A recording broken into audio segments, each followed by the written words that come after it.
ऐसे हैं जिसका कभी चरित्र से पतन नहीं हुआ। एक बार रावण कुंभकर्ण के पास पहुंचा तो कुंभकर्ण ने कहा कि लंकापति, आज तुम बड़े उदास दिख रहे हो। तुम चिंतित आज दशानन क्यों? तुम क्यों चिंतित हो? रावण बोला, हर ली हमने मिथिलेश कुमारी, हमने मिथिलेश कुमारी का हरण कर लिया। कुंभकर्ण बोला, अधिकार किया तुमने उन पर? तुमने उन पर अधिकार किया? रावण बोला, कैसे अधिकार किया? लखती ही नहीं वह और हमारी, वो हमारी ओर देखती ही नहीं है।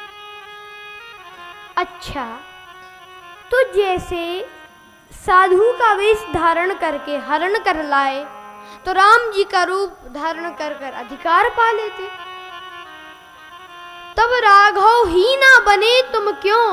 रावण बोला, इसमें हमको भय भैरव भारी क्यों? जब राघव रूप लगा बनने तब मातु समान लगी पर नारी।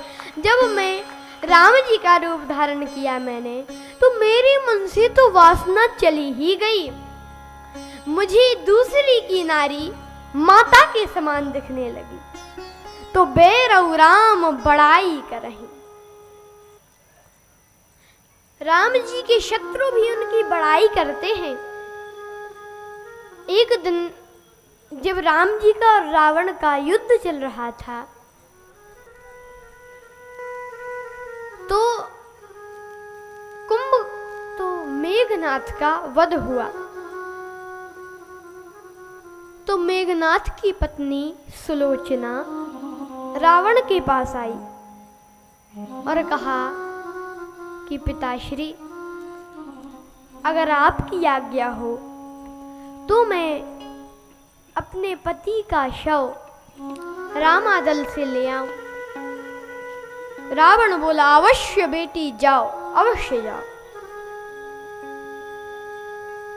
अब दरबारी सोचे कि महाराज, सभा में था उस समय रावण, दरबारी सोचे कि महाराज आपकी 10-10 बुद्धियां हैं, एक में भी समझ नहीं है, 20-20 नेत्र हैं, एक से भी दिखाई नहीं देता। कहा क्यों? कहा अभी आपका और उनका युद्ध चल रहा है, आपका और राम जी का, तो ऐसे में आप सुलोचना को भेज रहे हैं, क्या बता वे सुलोचना को बंदी बना लें और कहें कि तुम सीता जी को लौटा दो। राम जी कहें कि तुम सीता जी को लौटाओ तो हम सुलोचना को लौटा देंगे। तो ऐसे में आप सुलोचना को क्यों जाने दे रहे हैं? तो रावण मुस्कुरा कर बोला कि दरबारियों, कितने ना समझ हो। क्यों? राम ऐसा नहीं कर सकते। क्यों नहीं कर सकते? जब आपने उनकी पत्नी का हरण किया है तो वे भी तो सुलोचना को बंदी बना सकते हैं। रावण बोला, इसलिए क्योंकि ये काम रावण का है, ये काम राम का नहीं है।